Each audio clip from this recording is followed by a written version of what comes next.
What's the meaning of bread roll?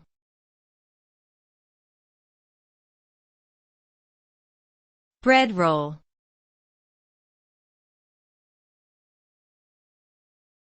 Bread roll.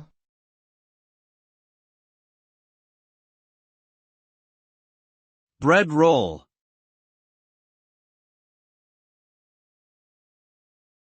Bread roll.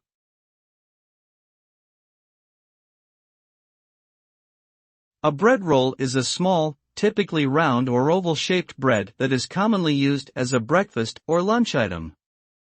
It can also be used as a side dish or snack. Bread rolls are made from a variety of dough types, such as white, whole wheat, or sourdough, and may contain additional ingredients like seeds or herbs.